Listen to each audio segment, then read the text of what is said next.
দেখুন, শুধু আমেরিকায় নয়, আমেরিকায় ১৫০টা মতো শিক্ষা প্রতিষ্ঠান, MIT সহ সেখানে বিক্ষোভ হচ্ছে। এবং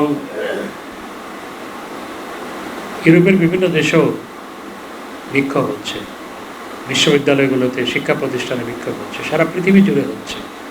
কারণ আমাদের চোখের সামনে যেভাবে নিরীহ মানুষকে হত্যা করা হচ্ছে, শিশুদেরকে হত্যা করা হচ্ছে, ৩৫,০০০-৩৫,০০০-এর বেশি মানুষকে হত্যা করা হয়েছে। তার মধ্যে 70% হচ্ছে উইমেন অ্যান্ড চিলড্রেন। এবং এইভাবে হত্যাযোগ্য তো কেউ মেনে নিতে পারে না। সেজন্যই সারা বিশ্বব্যাপী বিক্ষোভ হচ্ছে, খোদ মার্কিন মূল্যকেও বিক্ষোভ হচ্ছে। আমাদের দেশে হিরো আলমকে ঘুষি দিলে বিবৃতি দেওয়া হয়। আমাদের দেশে কোনো একজন মেয়র প্রার্থীকে ঘুষি মারলে সেটার জন্য বিবৃতি দেওয়া হয়।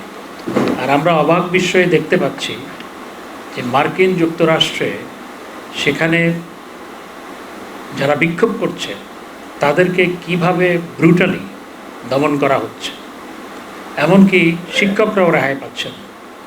একজন শিক্ষকের বুকের পাঁজর ভেঙে দেওয়া হয়েছে।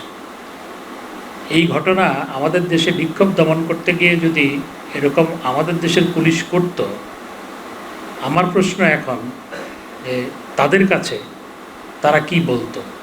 তারা তো অতীতে দেখেছি যে হিরো আলমকে আপনার ঘুষি মারলেও বিবৃতি দেয়, আবার চরমনার পীরের ভাইকে ঘুষি মারলেও বিবৃতি দেয়। এখন যে ২৪০০-র বেশি ছাত্রছাত্রীকে গ্রেপ্তার করা হলো এবং শিক্ষকদের উপর হামলা করা হলো পুলিশের পক্ষ থেকে, এই নিয়ে তাদের বক্তব্য কী সেটি জানার প্রচণ্ড আগ্রহ আমার।